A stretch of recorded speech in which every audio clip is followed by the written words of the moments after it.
Assalomu alaykum sevimli sayroqi qushlar obunachilari. O'zi bunaqa video olmoqchi emas edim. Olishga majbur bo'ldim. Trening qushimiz nobud bo'ldi. Bilmayman nima bo'ldi, nimadan chiqdi, nimaga unaqa bo'lganini. Yaxshi qushimiz edi, sayrashi boshlagan edi. Почти 70% sayroda edi, kokli sayroda edi. Gruppada o'sha kanalimizda ham videosini qo'ydik. 70% sayroga kirgandi. O'sha почти kaninalarni ham yaxshi yetish boshladi. Keyin to'liq videosini qo'ymoqchi edim sizlarga. Sayrab ketgandan keyin yaxshi videosini qo'ymoqchi edim. Mana bunaqa sayroda chiqdi deb. Afsuski u videoni endi qilib bera olmayman, chunki qushimiz nobud bo'ldi. Sababi qushimiz yaxshi edi, sog'lom edi. Shu kech payt tipirchiladi qushimiz. Chiqib xabar olganimda yaxshi edi. Hozir bugun qarasam nobud bo'libdi.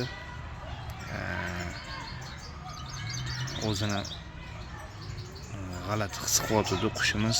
Nimaga bunaqa bo'lganini rosa izlandim. Sababini qilishga harakat qildim, bo'lmadi. Afsuski mana nobud bo'ldi. Bugun hozir chexolni qoqib ko'mishga tayyorlayotgandim. Qarasam chexolimiz anaqa bo'lib qoldi. Ichidan katta chigirtka chiqib keldi. Endi o'sha chigirtkada menimcha qushni cho'chitib yuborgan bo'lsa kerak deb o'yladim. Endi kanalga shunaqa narsaki, juda nozik qush. Salga ham cho'chitib yuborsa bo'lmaydi. O'shani hisobiga menimcha qattiq stressga tushgan, o'sha chigirtka cho'chitgani hisobiga stressga tushgan. O'shandan nobud bo'lgan deb o'yladim. Bu ham emas, Xudoyim shuni xohlagan ekan. Mayli. Sizlarga to'liq videosini sayrab ketganiga qo'ymoqchi edim. Afsuski endi bu videoni qo'ya olmaymiz, chunki qushimiz nobud bo'ldi. Lekin yengillik qilishdan to'xtamaymiz. Xudo xolisi, bu bo'lmasa boshqasi, xudo xolisi boshqasini harakatini qilamiz endi. Endi to'g'ri tushunasizlar. Qushlarni ehtiyot qilinglar, e'tiborli bo'linglar. Men sal ozgina e'tiborsizligim sababli mana shunaqa bo'lib qoldi. Mayli, u emas, Xudoning aytgani bo'ldi.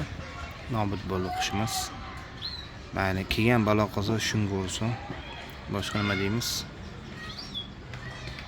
Shunaqa, endi sizlarga Xudo xolisi boshqa yaxshi videolarni ko'rsatamiz.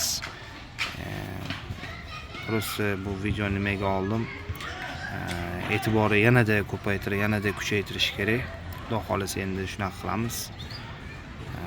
Sizlarga maslahatim, qushlardan har doim e'tiborni kamda qilmanglar. E'tiboringiz uchun kattakon rahmat. Sizlar bilan sevimli sayroqi qushlar kanali bo'ldi.